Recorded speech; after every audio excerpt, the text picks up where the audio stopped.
So, with that said, our next speaker is an incredible human being. He's a light in the darkness. He is a lighthouse. He's someone who has authenticity flowing through his veins. Absolutely love this man.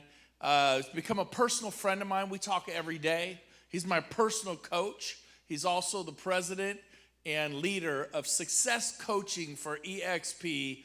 And he's just a world-class human being. Help me welcome to the stage, Jairek Robbins, everybody. Get him up here. Woo!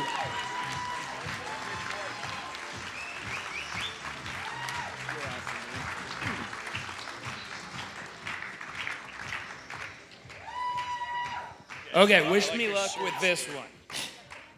I'm not used to holding these, so if it goes flying, someone catch it and throw it back.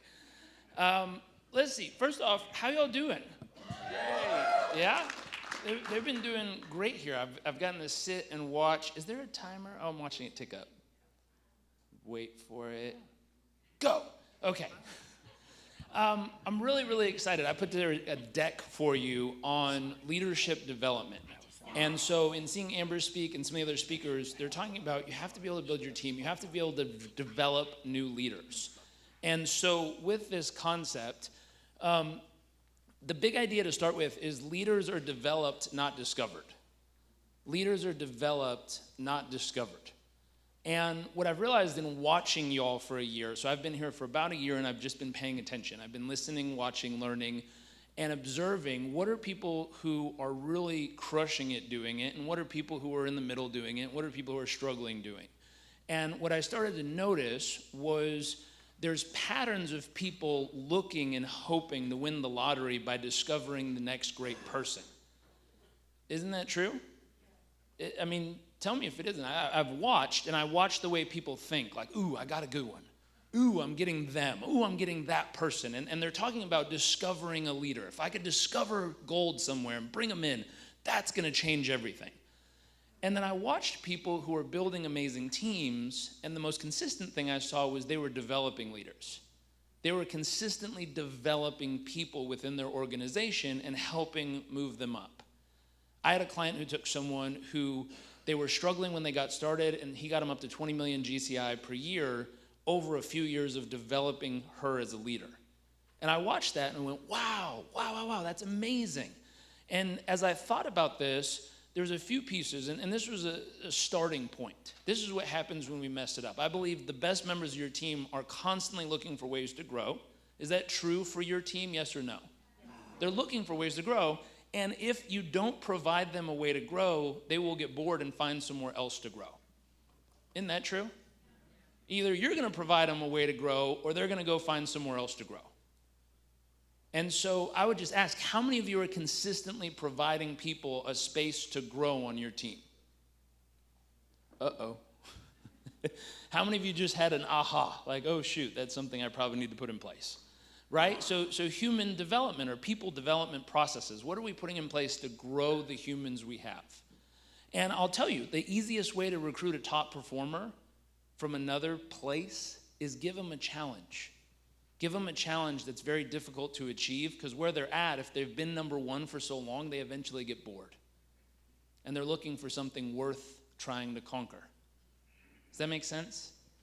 And so as you look at it, number two, without growth, you'll look back regretfully and feel like you didn't really live 10 years, but you lived 1 year 10 times. How many of you have had some years like that, where you look back and realize you just kind of did the same old stuff over and over and went, wow, that was not 5 different years. That was just 1 year 5 times. As a matter of fact, Yale did some research and found out 40 to 60% of what we do every day is nothing more than an unconscious habit, an unconscious pattern that's going in our psychology, that's going on in our body that we've ingrained. So I'll give you an example. When you do something for the first time, if you watch someone's brain waves, it spikes all the way up. And for the first time they're doing it, the brainwaves stay really high up here the whole time. After they've done it 5 to 10 times, it spikes all the way up. And then their brainwaves come all the way back down to the bottom of the screen and do this gentle little hum across the bottom until they change activities. It's literally autopilot. Autopilot. How many of you ever got in the car when you had an office somewhere? You got in the car, let's say it's a Sunday, you're not working, you get in the car, you start driving, you're going, And then all of a sudden you stop, you park, you get out, you look up and go, where in the heck am I? And you're at your office or you're at the school or you're somewhere where you weren't going, but somehow you landed up there. How many of you have done that? That's autopilot. Here's a question. How many of you are in autopilot in your relationship? You better hope you dialed your autopilot to the right settings. How many of you have met someone in autopilot? Watch this. How many of you took a plane to get here? How many people, when you were scanning your ticket and they said, have a great flight, you said, you too. Right? And you walk down and about 4 feet later, you're like, day, have a good day. And then you walk down the jet ramp. Anyone do that? Autopilot. Autopilot. Here's the question. How many of you go into autopilot when you eat? Uh-oh. Right? Autopilot when someone upsets you. Just a pattern you've trained your body to do. How many of you have actually gotten upset at someone who wasn't the person who did it, but your autopilot went off on them? Oops. Autopilot. And so this concept of don't keep living the same year 15 times, like get something new going. Try something new. Try something different. I urge every one of you to try. How many of you are right-handed? Just try brushing your teeth tonight with your left hand. Watch what happens.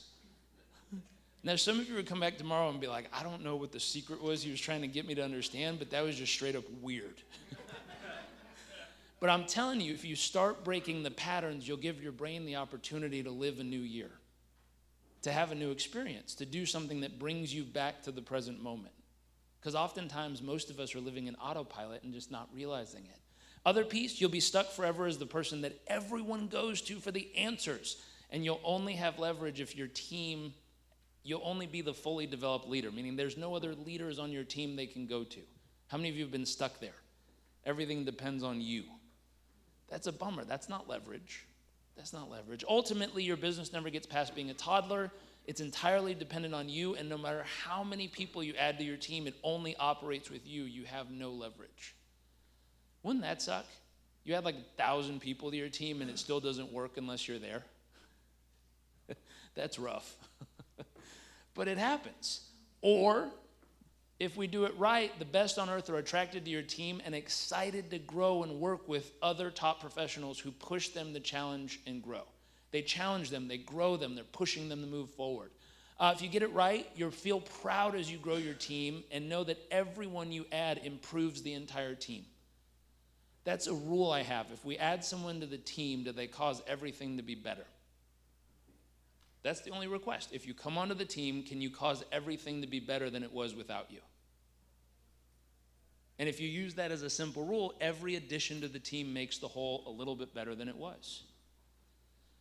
You have total certainty that the people on your team, they know and they will drive consistent growth with or without you being present, which is important. They will continue to move things forward even when you're not there. Ultimately, you develop a team of A players that can drive your business forward and create leverage. You've become a true owner versus a burnt-out operator. This is that thing that Amber was saying, where she's growing a team, but she's getting more exhausted because there's more humans you have to babysit or behave or keep getting to go in the same direction. And so I want to give you a case study real quick. We have a family friend who bought this team, co-bought it with Joe. And when they bought the team, they paid about $400 million for it. And over 10 years, they figured out how to put the right people in the right positions. Does anyone know what the team's worth right now? About $5 billion. So they took a $400 million investment and turned it into a $5 billion asset. And how did they do it? How did they do it? Right people in the right positions. Now, I always use this example because sometimes we play out of position on our own teams and don't realize it. I know the owner. I've grown up with him. He's a family friend. He's a great guy. He's like 5'7". He's 80. 80 years old, very smart guy, well accomplished. Imagine if we put him as the starting point guard. Wrong position. Wrong position. Great guy, super talented. I would definitely want him on my team. Like, he bought the LA Dodgers. And he paid $1 billion for him with a group of investors. And everyone was like, what are you doing? You overpaid. That's too much. The word on the street is something is off. He said, just wait. Just wait. Wait 2 days and watch what happens. 2 days later, he sold the media rights for $3 billion. He netted his organization $2 billion in 3 days. Like, I want this guy on my team if I could get him. The challenge is, if you put him in the wrong position, he wouldn't help grow the value of the organization. Does that make sense? And so we have to put the right person in the right position. Imagine if you took Steph Curry, great athlete, gets paid hundreds of millions of dollars to do his sport, but if you put him in the owner position where every night he has to write a $100 million check, and if everyone doesn't buy enough popcorn, he loses half of his money, how well do you think he'll be able to focus on shooting the ball? He won't. He'll be counting chairs. He's like, 1, 2, 3, shoot, I'm losing money. Like, he can't focus if that's the position he's in. And so the question is, on your team, have you figured out how to put the right people in the right position? Have you figured out how to put the right people in the right position? You put the right people in the wrong position, you don't get a $4 billion team or $5 billion team. You get the right people in the right position, you'll take something that was a $400 million asset and turn it into a $5 billion asset. And that's your team growth. If you look at that, step 1 is leadership development. Leadership development. How do we develop leaders? How do we develop leaders? The reason I put this in the background is, does anyone know how they train these people? How do they train them? They first teach them a skill, right? So they all learn a specific skill set. Some people run the radios, some people are aeronautics, some people are gunners, some people are snipers. They have a skill set. And then once they learn the skill set, they just kind of throw them in the mix, right? No way.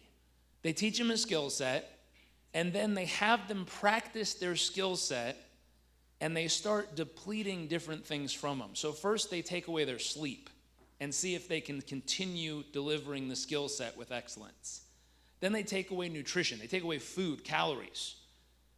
Then they put them in an environment where stuff's literally blowing up and bullets are whizzing by.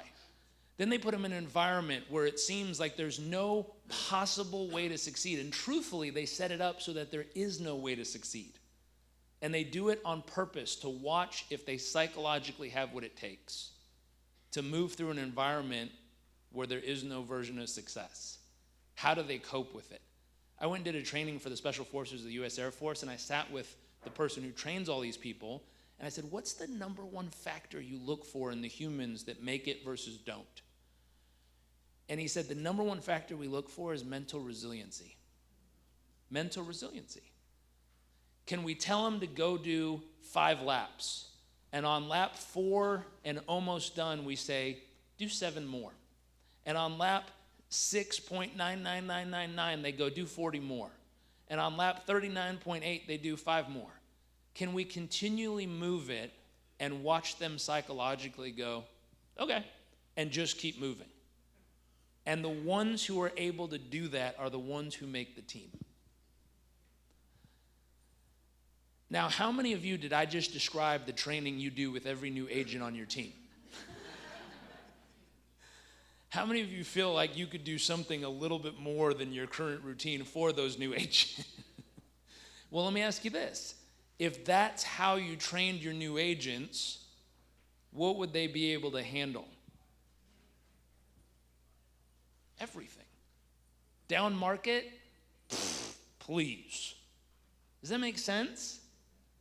Now the question is, and this is the question you probably should write down. You should probably spend 30 minutes tonight brainstorming solutions to this question.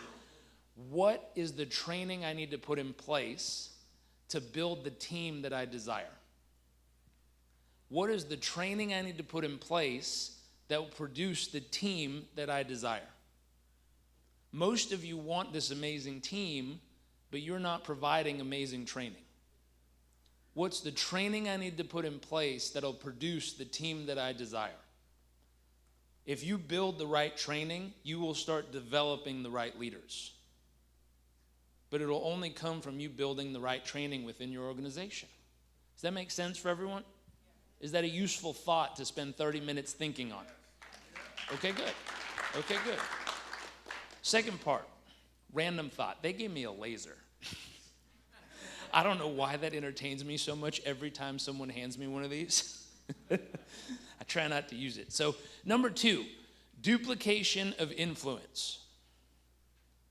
Duplication of influence. I like what Chris said, the ability to influence how someone feels, what they think, what they do. Can you duplicate influence? Now, I'll give you a little clearer of this image. I drew this myself. I know you're not blown away, but influence starts in the middle. How many of you, let's stand up real quick. Well, hold on, everyone stay standing. If you could jump up just for a second. And what I want you to notice is what happens in about 10 seconds. How many of you, you're going to sit down if you struggle with level 1 influence? Level 1 influence is the ability to influence yourself. Meaning, you do what you say you're going to do when you say you're going to do it. If you struggle with that, take a seat.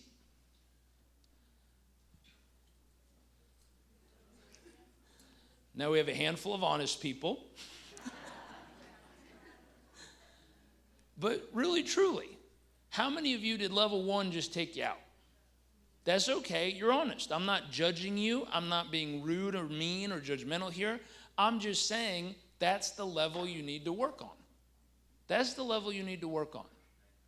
How many of you, it's level 2? You can influence others when you're standing next to them. When you're in the room with them, you can get them to do some stuff. You can get them to move. You can get them to dial. You can get them to prospect. You can get them to do something. But the moment you're not there, that happens. That was perfect elevator music. That's what happens. I mean, my God, you leave the room and it's like, do-do-do. Nothing happens without you being there. If you struggle with influencing other people when you're not physically there, meaning if you leave, they don't do anything, go ahead and take a seat. Now, those of you who are standing, you're someone that if you're there, they do it. If you're not there, they do it. You've learned some level of influence that causes human beings to continue to do what they must do, regardless if you're physically present or not. How many think, by a raise of hand, that's a pretty important skill to master if you want your team to grow? Yeah, you got to get them to do the right stuff, whether you're in the room or not, whether you're physically present or not. They need to continue to do the stuff they need to do. And you've been able to ingrain that in them as a human. How about next? So others when not present, what about, so I didn't explain that. Others when not present, meaning you're not in the room and they continue to follow through. You've built it into them. The final one is culture or societal, meaning they start teaching each other how to behave. You've taught someone how to do it, and when you're not even there, if someone new shows up and does it wrong, they'll go, that's not how we do it here. We need to do it like this. And they start teaching other people how to do it. How many of you have got that one mastered? Meaning you cannot even be there, and that human will go train other humans on how to get it done. Awesome. These people standing, find time to meet with them while you're here. Ask them how they did it. Seriously. The people standing, find time to meet with them while you're here and ask them, how did you get groups of humans to continue to train each other to do the right stuff? Because that's how you multiply influence. Thank you. Take a seat. But that's how you multiply influence. So if you look at this, take a picture of this, and you want to figure out where are you? Then you want to figure out where are you in different categories of your life. This is where people make the mistake. They go, in my business, I've got level 4 covered. But in my health, oops. In my relationships, oops. In my finances, oops. Like choose another category and find the one that needs to work. What I've learned is I used to say every human being is either a warning or an example. A warning of what not to do or an example of what to do. Right? If you look closely enough, you'll find it. And eventually I learned every human being is both a warning and an example. If you watch them long enough, you'll find out where they're a big old warning. And if you watch them long enough, you'll find a beautiful example. Find the part of your life that needs an upgrade and upgrade it. Next piece, you need leverage and you need the ability to replace yourself in the team as you grow it. This comes from a friend of mine, Dan Martell's book, just came out, called Buy Back Your Time. He breaks down the order in which you should replace yourself out of your business. I've done this out of order. Yeah, it was painful. The order matters. So if you start from the bottom and go up, get yourself an admin, eventually get someone who can deliver, get someone who can market, get someone in sales, then leadership. Sales in this business might be delivery. That might be a swap here. But putting it in order matters. And so I just wanted to show this to you as a thought of, as you're building your team and developing your influence, developing your leaders, get to a point where you start to replace yourself. And as you replace yourself, you'll find more wealth. Wealth I define as three things. Number one is time freedom. Time freedom. You'll have more time to choose what you want to do, where you want to go, and how you want to do it. Number two, you'll have financial freedom. As you focus more on the thing you're the best at, it'll free you up and it'll give you more freedom to reinvest in the more things that matter to you. And the third one, eventually, when people have time freedom and financial freedom, they look for a reason for being. They start looking for purpose. If I could, just to wrap this up, they brought me into Success, and I peeked around and saw what's been around for 125 years, and it's a personal and professional development company. The one thing I noticed was in personal development, human beings individually grow. We read books, we take courses, we learn things, and we evolve as a human being. And we get told phrases like, you become who you hang out with. And so we start looking around and we start cutting off our friends and family and moving away from humans who aren't applauding us and appreciating us, and we call them haters, and we stay away from them because they're going to bring us down. The problem is that I realize is people eventually feel lonely, they feel separate from their tribe, they feel like a black sheep, and they feel sometimes even depressed. And I think it's time for the industry to have an evolution to community development. And community development requires a team. It requires others. It requires someone to have the courage to do something that's uncomfortable, overwhelming, and challenging at times, but having the courage to stand up and learn the tools, but then to use the tools with the ones they love. And if you have the courage to do that, the guts, the gumption, to practice the tools with the ones you love, it gives yourself, your family, your team, and your community a chance to all rise together. And so my invitation to you is we need more humans to help us ripple this type of information into the communities around us. And so my invitation is, if you want to become a better leader, if you want to evolve and build more leaders in your team, my invitation is two things. One, come and join us tomorrow and Thursday. We have from 1 p.m. to 2 p.m. I think it is in here. It's in here. We're going to be focused on agent development, agent attraction, and agent retention. So we're going to show you how to do, from our perspective, how to do those things and bring some strategy like today. And then the other thing, I'll throw this up last. If you want to become a better leader, come and enroll in Success Coaching in certification and get certified in the skills and tools to not only develop being a leader in yourself, but the coaching skills and tools so that you can develop leaders in your team, in your organization, in your group. Last part, I know there's a bunch of coaches in the room that have been with us. Can you all stand up for a second? Very cool. Nice to see you all. If you want to hear a firsthand experience of what it's like, talk to these people. Ask them, what was it like? What did you learn? What did it do for you? My promise is it'll help you develop as a human, and it'll give you the tools to help develop all the humans around you. And if you can do that, you will become a better leader, and you'll create more leaders in your entire organization. So thank you for having me. Is it Brent that I turn it back to, or Gene? Thank you, sir.